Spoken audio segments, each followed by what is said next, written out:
Nice to meet you, Michael. Nice to meet you as well, Christopher.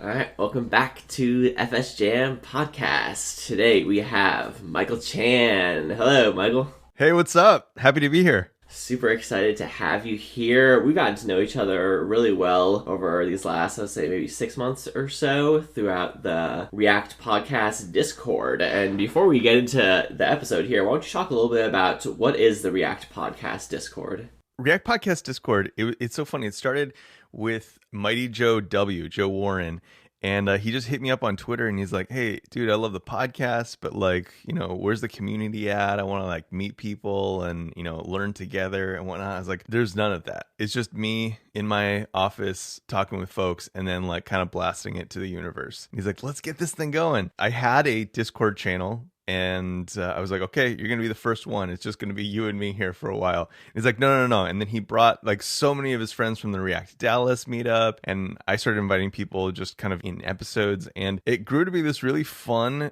little warm community of people who just wanted to learn together. And I've been taking a little bit of a break from React Podcast right now just to kind of get my bearings, kind of identify what the future should look like for the show. It's been really fun to just hang out with people. We've been learning a ton about technologies that people are interested in, like 11D. We've done mob jobs on 11D where we just jump in together and we're like, hey, we want to build this feature. How do we do it? Nobody knows, but we'll figure it out together.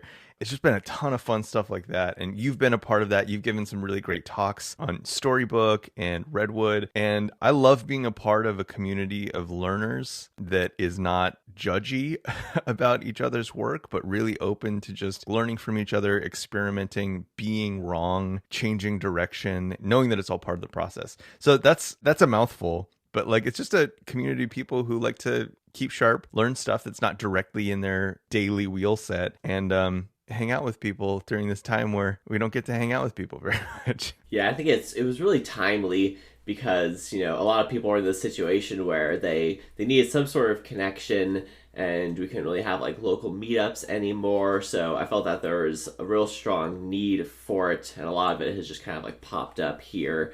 And yeah, I've gotten to meet a lot of really cool people. Like Ben Myers is a good friend that I've made, and he's going to be on the show. It's really cool, especially because, as you say, you're kind of getting away from the React podcast, but you've built this other community in its place, which I think is probably even more valuable than just as you were saying, doing this kind of one to many broadcast. And how do you kind of think about how you are positioned now? Because as you say, this isn't really a React thing anymore. You're working on 11D, you're working on all this other stuff. So do you feel like you're kind of pivoting away from identifying with React? Oh man, just coming out the gates with the hard questions right there. Yeah, we go deep here. Yeah, not going to let me off the hook. I love React. I think it's amazing. I think that there's still so much juice in React, and I really do think that in the event that concurrent mode and all that it represents ever gets shipped, it's going to be a real game changer for the way that we build applications. And I don't mean that in a judgy way, hey, why isn't it shipped yet? Because it's a really freaking hard problem, and I know that the React core team wants to get it right. But there is a tension there, right? And I think a lot of people are kind of defecting from React because it feels like we're lost in the weeds, right? And I don't know, we can talk about that. That's a big topic if we want to talk about that. But I am in no way defecting from React. I think that it is still today just the most impressive front-end framework. And it enables me to do work that I just couldn't 5 years ago. And I am in no way stepping away from that. But I think on the community side of things, it's I didn't want to just have a React community. I didn't want to, that's not something I was really interested in starting. There's plenty of React communities that have been together since day one. And I think one of my goals, just as a person, before I started the React podcast, was to make sure that I was a capable developer outside of a single framework. Because I've seen a few at this point, right? I did a lot of PHP, I did a lot of Rails, did some JavaScript. I've used so many CSS frameworks, I can't even tell you at this point, innumerable CSS frameworks. And I think that I want places that focus on principles, make sure that people can make that leap when they have to between, this job and the other job, or this technology and the other technology, because they invested in thinking, in like critical thinking skills that really transcend framework and allow you to be able to do anything. I mean, again, it's, at this point, it's not even just about what I want. Like, I think it really represents the people that are there and shaping it with the technologies that they find interesting. And every day I'm learning something new, which is, I mean, great for me. I love that. That's my happy place. I don't know if that answered the question, but not going away from React, but I have always wanted to be in a community that facilitates critical thinking and like broader technology understandings. One of my favorite ways currently to learn React, as someone who already knows it, is something that I think is a little bit controversial. Going onto websites that are built in React and reading their, is it stack traces or is it maps? Oh, okay. Yeah. Because obviously the JS code gets bundled down through Babel, but then you can still see their JSX and stuff and how their app is structured. It gives you a really good insight into how they actually built their React app. Interesting. What have been the most fascinating like apps that you've spelunked, I guess, in that way? Sometimes it's like, I have this problem and I've seen that these also have it. And then you go onto their source code and you see that they've left the source maps open. And you're like, oh, that's how they fix that. That is super cool. That's a great idea. You could say it's like thieving code off of closed source products. As long as you don't do it to Facebook, it's probably okay. Well, I mean, like, if they don't know how to, obscure their source maps, then I guess shame on them. That's a really good idea. I mean, like, I've not done that with React, but that is such a great way to work. I remember doing that voraciously when I was learning HTML and CSS. And I guess when JavaScript was still in the state that you could kind of like web inspect the source. So, I mean, like, yeah, I think that's a great way to do that if they're not blocking their source maps. Yeah. But the thing is, I don't even know what source maps are for. Does anyone know what they're for? I think they're intended as like a debugging tool. Everything gets bundled down and then the browser, so the browser kind of gets the compressed version of it. And then you can link back to the source version of it. The source map, yeah. Yeah, so like an example that I have actually used, I haven't really done a lot of it with JavaScript, is with Sass files, where the source is like completely different from the like output CSS. It allows you to kind of like jump back to like the line that the actual source is on. But yeah, that's great. I might have to steal that and just be like, this is cool. What's Twitter doing with this? To be fair, I've tried it on a lot of smaller companies, but I don't know if you could do it on Twitter. Maybe. They're probably big enough that they have somebody dedicated to just making sure that source maps don't accidentally go out into the world. Exactly, because it would be a pretty big security problem for a social network. All right, so you have joined us here today at the FS Jam podcast to talk about a podcast that you did. Now it's almost been exactly a year now. This is I kind of wanted to get you on as like the year anniversary almost. That ended up working out really well for this podcast you did with Adam Wathan called React is Not a Rails Competitor. And if people have been listening to this show for a while, they'll probably heard me mention this before. Even Dom mentioned this on his episode, and I've referenced it on other podcasts I've gone on as well, because it really was pivotal for me in terms of orienting myself in this larger world of web development and just understanding like my place in it, and that I had come at it from this really strong front-end perspective, and that there was this whole other world of people who were coming at it from a completely different perspective. So first, how did that conversation like initiate originally? Because you guys both host your own podcast and you did kind of like a crossover thing. So how did that come about? Man, that's a funny story. Like, I don't even remember exactly what the tweet was, but I tweeted something about... Oh, it was about how Create React App is like a great way to like spin up a front end or something like that, you know? Yeah, that's right. The Create React App is a great way to make half of an application. Something like that. Like, I don't know, every once in a while, you know what it is? It's on Saturdays. What happens is like, I've bottled up all my like frustration for the week. And then on Saturday, I'll wake up and I'll have some like really like salacious, like hot take that gets me in trouble. And then, I don't know, it's probably something like super subversive mentally going on that I'm trying to like disengage from my weekend. And so I'll say something stupid on Twitter. But yes, that was the hot take. Adam has a really great eye for a story. I've always admired that about him and his show, Full Stack Radio, because it seems like he's always on top of like whatever an upcoming trend or conversation will be. And so he invited me onto the show, and I'm a fan, and so I invited him onto my show as well. Yeah, the conversation just kind of was like, why isn't it there yet? You know, why, if I was an entrepreneur and building an application and building a team up today, would I still reach for something like Rails or Laravel or some type of traditional, traditional like Web 2.0 like framework? You know, it's crazy that it's only been a year. Like I feel like it's been longer than that. So I thought you were going to say 2 years or like a year and a half or something. I think that what we've seen in the last year, and I'm sure we'll get to this, has filled in so many of the gaps. And I think that, you know, serverless is really like finally becoming approachable for a lot of people. That's been like a, 7-year or more journey. I don't know. A lot of those things really weren't ready yet. And, doing education, I know that like one of the biggest questions that people have is like, okay, like I think that I understand everything about React, except now I have this Create React app and I don't know what to do next. Do I connect it to Firebase? What is a database? Do I need a like real-time database? Do I like, what's a relational database? Like NoSQL, how do I connect it to a NoSQL database? Like, it's just kind of like Create React app just shuttles you up this cliff, right? Like you're at the highest point of like, front end web technology. And then like, it just leaves you right at the precipice over like just this wide expanse of ocean. And you're like, do I jump off or just like turn back around and like, learn the front end stack from scratch again? Like, yeah. So I don't know. It's, that's a tirade.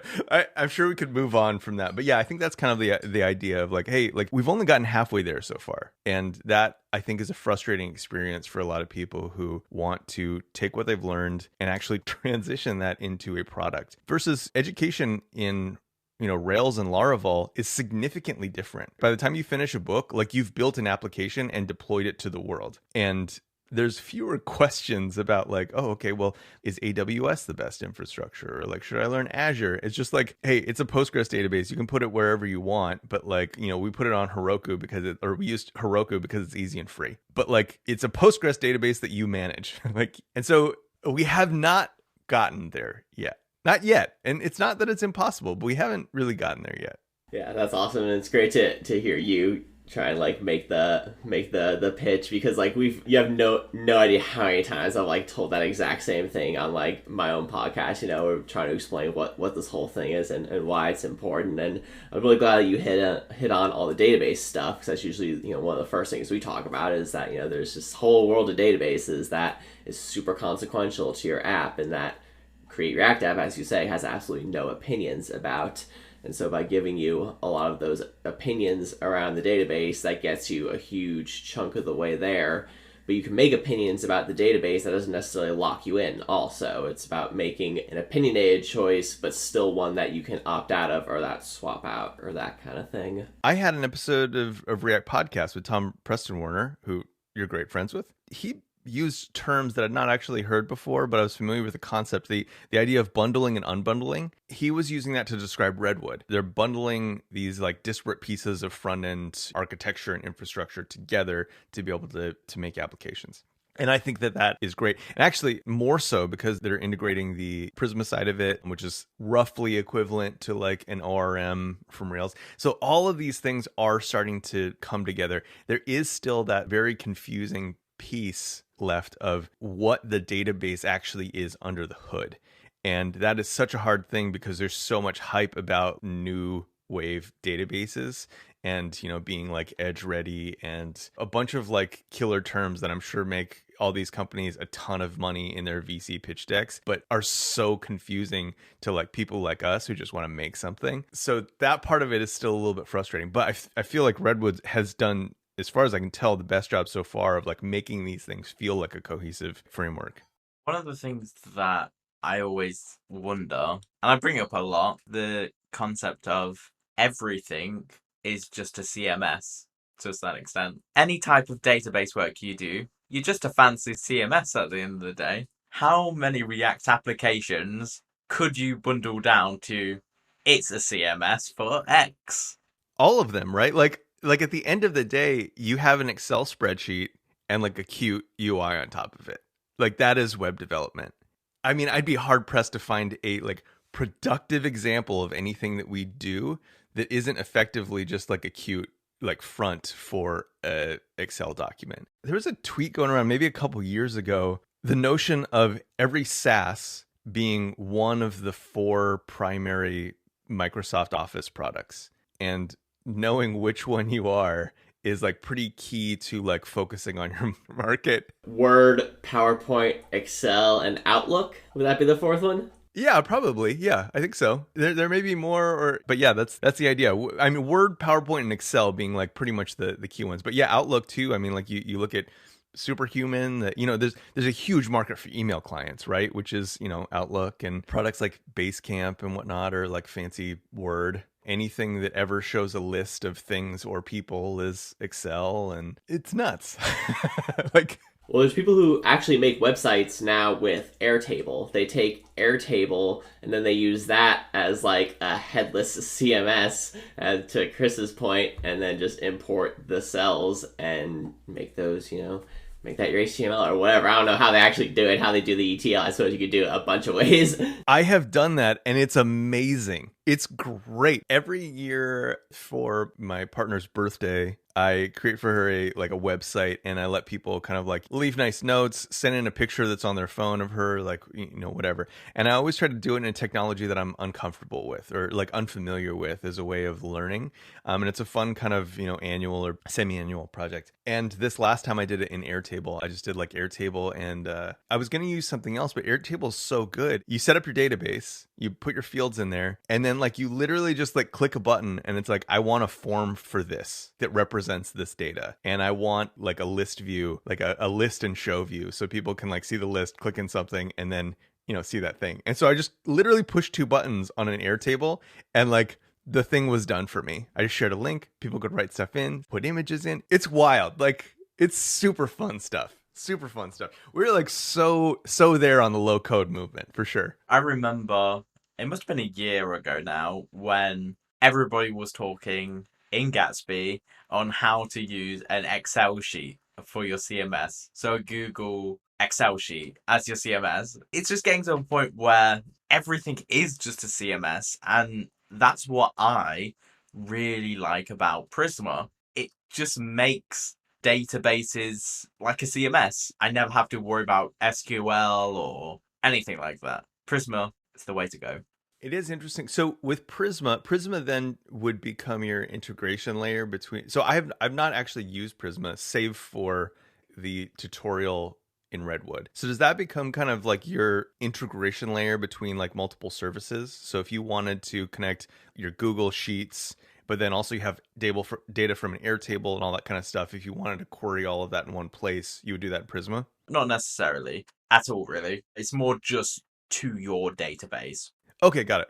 You have a Postgres database, you have a model, and Prisma 2 is going to give you a functional way to basically pull and push data to your database. Prisma 1 was through GraphQL. Sad, dead hero. Prisma 2 doesn't use it. It's more programmatic. I think that's the right word. But the next move on the industry is GraphQL. GraphQL is not fully there. And I'm sure Anthony knows how much GraphQL has got still to grow. GraphQL is, to me, just like, this is where all the interesting stuff is happening.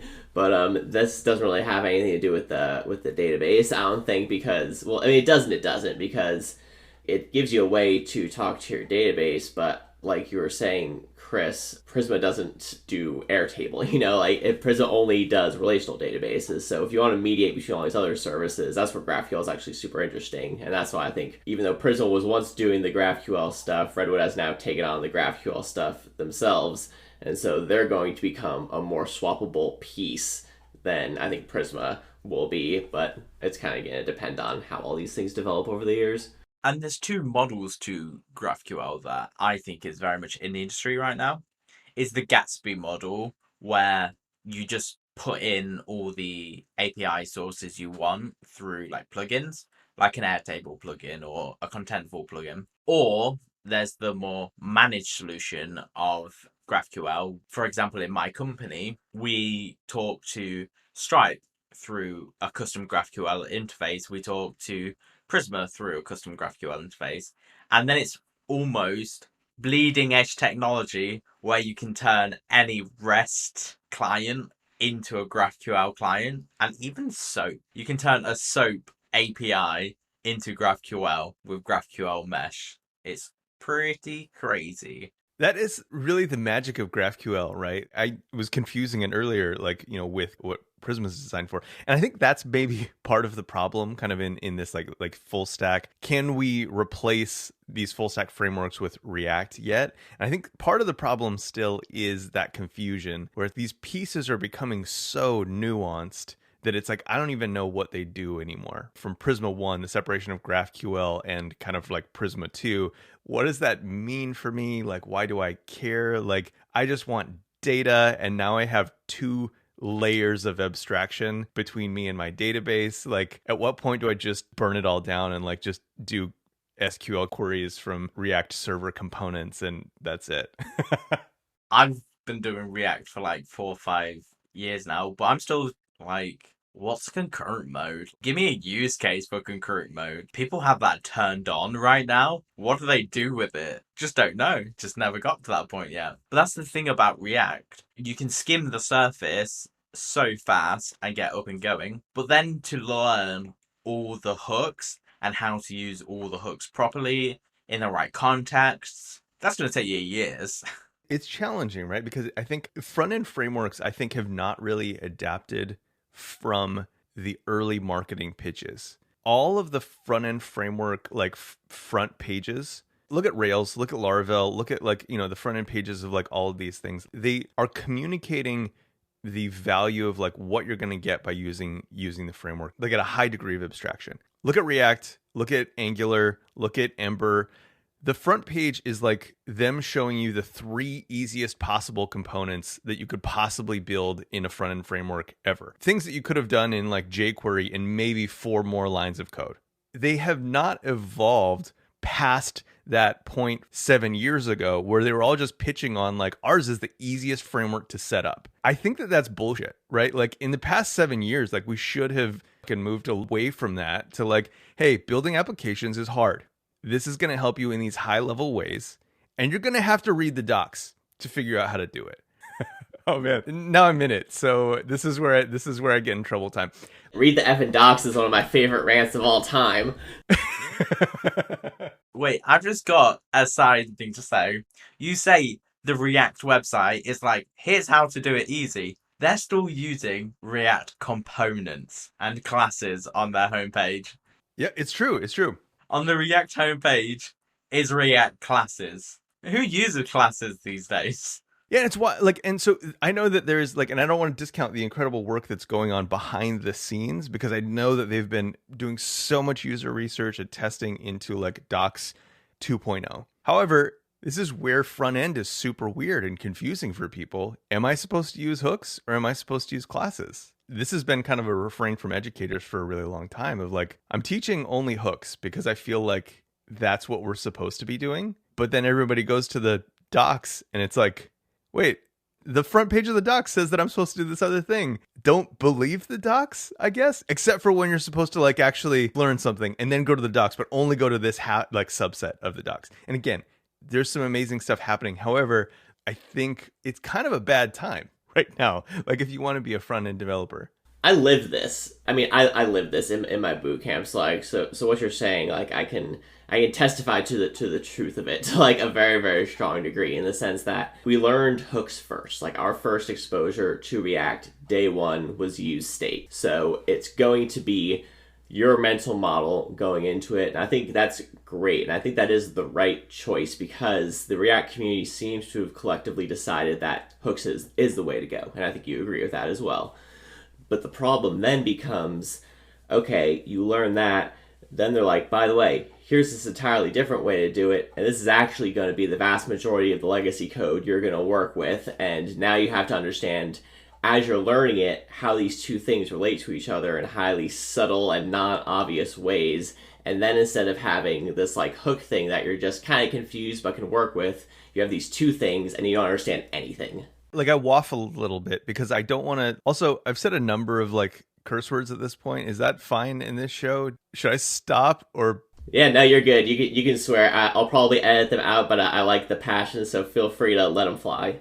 Okay, I can get 90% of the passion without the swearing. So, I feel like I straddle this line a lot where I am such a huge super fan of everybody on the React core team. The work they're doing is groundbreaking. It has been groundbreaking since day one, and I am just in love with what they're doing. And the way that they're doing it and the way that they're managing it, I'm so impressed by it daily.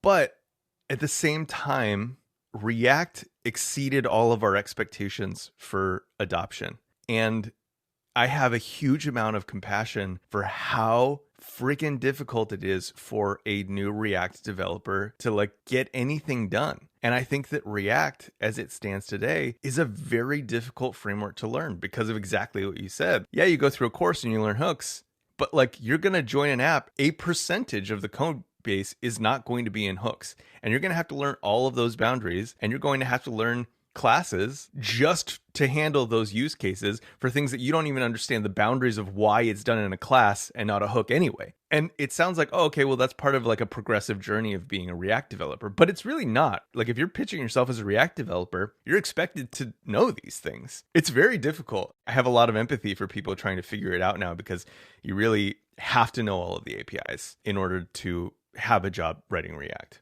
The crossover is so strong. For example, we move from classes to what? Are they functional components, or are they anonymous functions that in TypeScript you return React element? I don't know. Even Kent C. Dodds, the legend, wrote a blog post on how to write a React component in TypeScript in the last 2 weeks. And this is 2021. And it was deeply contested too. Read the thread and everyone's like, that's not how I should do it. Like nobody agrees. It's a big challenge. And yeah, like you said, the API differences, React isn't built with TypeScript. And so like those types aren't maintained by React. They're maintained on definitely typed. And so a lot of the language is like legacy language, you know? So like for a while it was like SFC was the type for components. And now React has, I think, moved the language, at least on the docs, to be component is a function, and then class component is the class version of the component with that like legacy API. But yeah, you add TypeScript onto there, and it's like the mess is even worse now. Please, someone tell me the correct type for child. I don't know. Does anybody? With the exception of React, which I jumped on early, I am a late adopter, and I've used TypeScript for probably 4 years now in production code. But I literally only use it to type props. I needed something to do that job for me, and that's it. I just have interfaces that type the props, and that's been great for me. But let's not get started on TypeScript. Why are you writing types when it's obviously interfaces? I don't know. All these things are highly contested, but I think my favorite experience when you go, I'm going to learn testing. Oh, 1 + 1 = 2. That's your first jest test. Now do everything yourself. Like that's the same thing with like, you know, React. Here's a grading component, right? It's like, okay.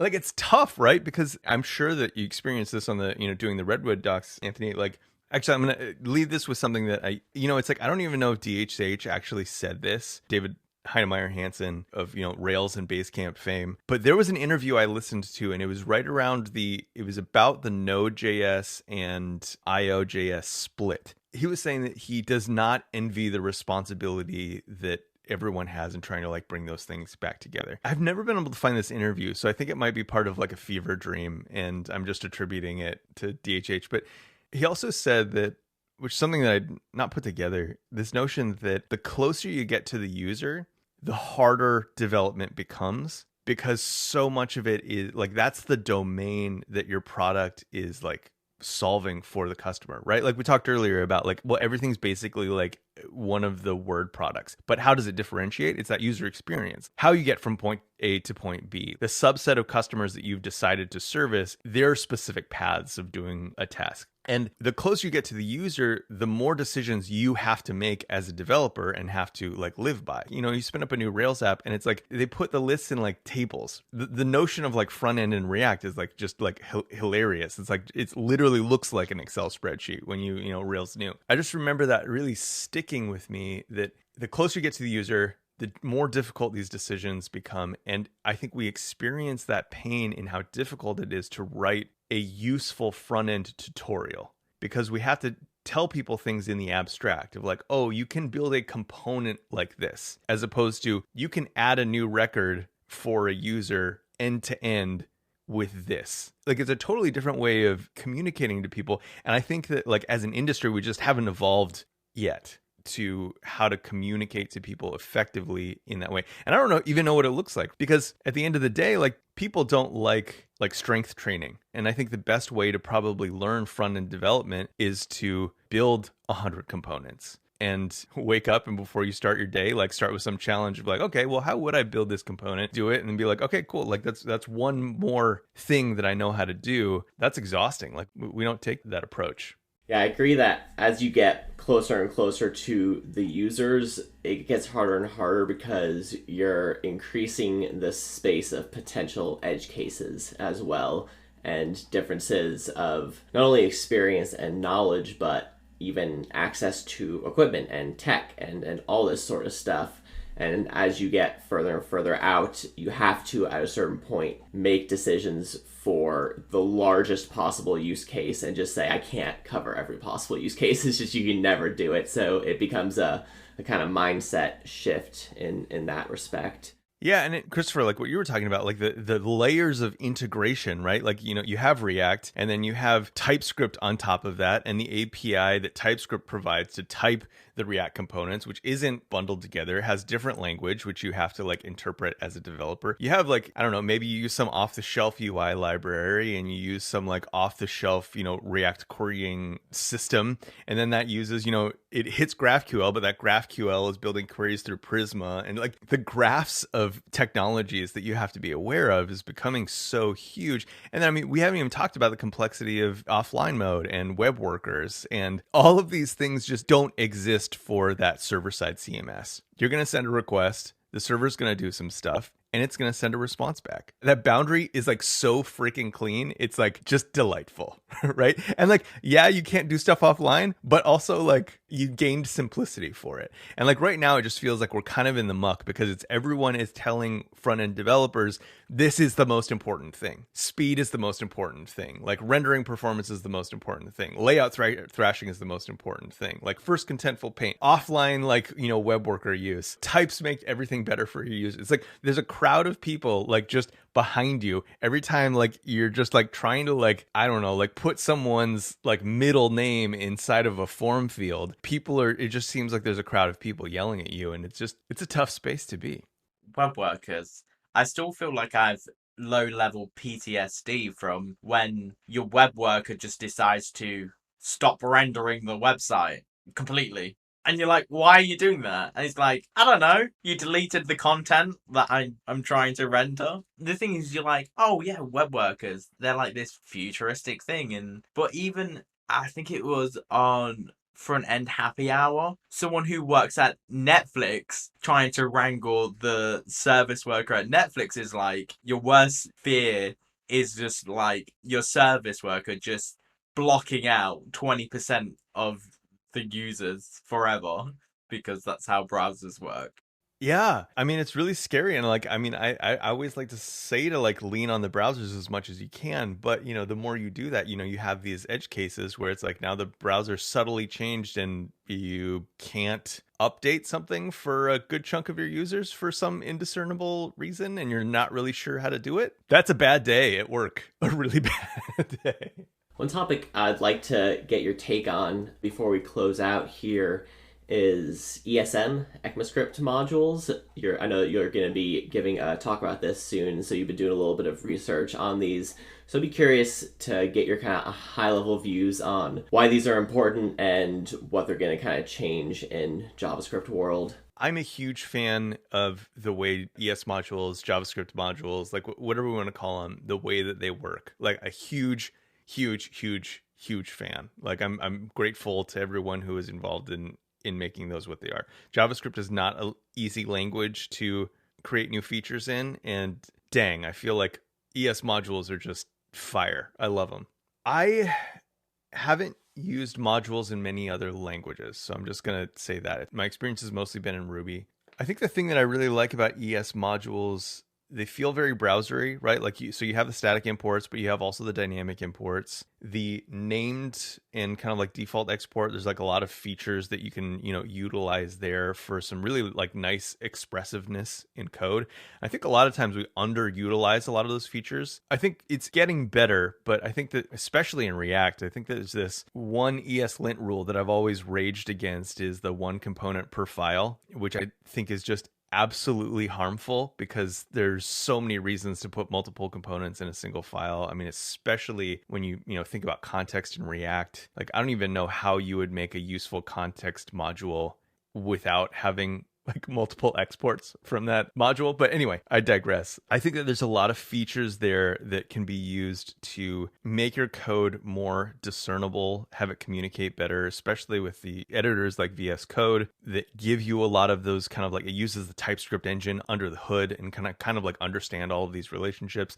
I think ES module bundlers are getting better at tree shaking. Every 6 months, it seems like there's huge advancements in, bundling speed, tree shaking. The browsers are getting better, faster support for them. I'm just really excited. I think that it's been a really long time coming, and the API is really good. And, the fact that we're seeing bundlers that are, starting to get a little bit more out of the way and really using ES modules as a first class instead of one of the many ways that you can bundle modules is exciting to see. And I think it'll be really cool to start just using them in the browser. And there's warts still, but like seeing all the work that's happening in that ES build is like just wild to see like how much faster that is than all of our like traditional build steps in the past that have gotten kind of unruly and disappointing. I guess that's a long way to say that I'm kind of excited about all of it. Like seeing that be realized in the browser and see the browser become a more capable platform that we can target directly is like awesome. Did you ever use require.js? That brings me some bad times. Downloading people's jQuery files, putting them into require.js, and then just as I'm thinking about that, like, that was really bad. You now have the future where you could just import a URL into things like Snowpack. How have times changed? Yeah, it's really amazing. You talking about your pain in require, like I remember very specifically just spending weeks of my life with that Target logo. Is that what the logo was? There was a Target and it was just like looming over me. Like I just could not get out from under the weight of this Target. Like as I was trying to like read these APIs and understand what the hell I was like trying to do. I knew that there was like way smarter people than me that this was like easy for, but I am very grateful that I don't have projects that use that anymore because it was very difficult as a newcomer to like front-end JavaScript to understand.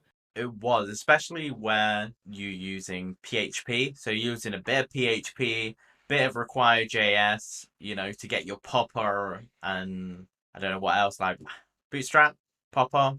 That's true. Yeah. Bootstrap JavaScript. Yeah. Yeah. A leaflet for maps before Google Maps was pretty good. Can't remember many more off the top of my head. Oh, definitely a carousel one. You can't forget the carousels. Had to have a carousel. Yeah. Slick slider. Yeah, no, I was just always just put it on the window. It's fine. It's going to be fine. Live to fight another day. And now we're on the other side. AMD? Is it AMD modules? Or a thing of the past? Yeah, that was like a module protocol that require.js used, right? Before CommonJS. Now, AMD was asynchronous modules, something like that. So it was kind of split between like there was the browser ones and there was kind of like the nodey ones. So AMD was like the browsery one. I think that's the one that kind of has ended up mostly morphing into I think what we have now. I could be wrong about that, but I think that was kind of the story. These are all things we can include in the show notes for people who want to go down these rabbit holes. We're all about out of time here. So thank you so much, Michael, for being here. I've really enjoyed getting to know you through the Discord that we've been on, and I've really enjoyed getting to present there and getting to meet all the people there. So thanks for putting it together, and I look forward to continuing to participate and contribute. Yeah, me too. Me too. I guess the final question, the rhetorical question to end the episode would be, how do you lay out your file structure in React?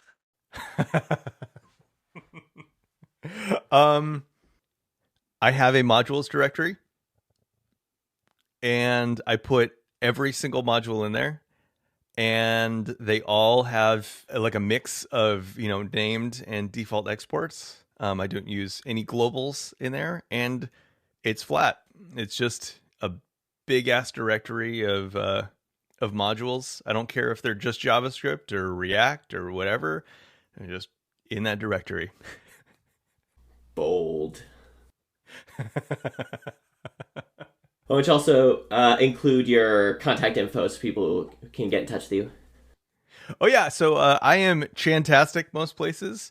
My last name Chan, Tastic. And yeah, so I'm on like Twitter. I mean, I have an Instagram account, but it's just like silly, like one-line drawings of like things that my kids say. But then on YouTube, I've been doing some stuff. So YouTube/C/Chantastic. If you want to join our Discord, it's events.lunch.dev/Discord. I know it's kind of like a long URL. And then, yeah, I'm continuing to develop courses, as you mentioned, Anthony. Like I'm doing a course on ES modules right now at lunch.dev. Yeah, it's kind of me about the internet right now. Thank you for your time. Thanks a lot. Catch you guys next time. Thanks, guys.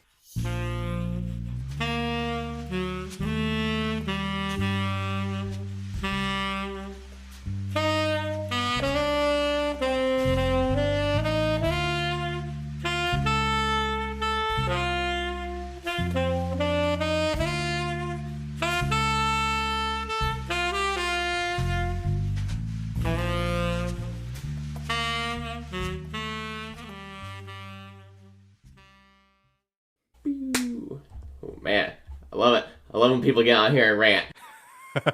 I really hope that this doesn't get me in trouble, but you know, let it be.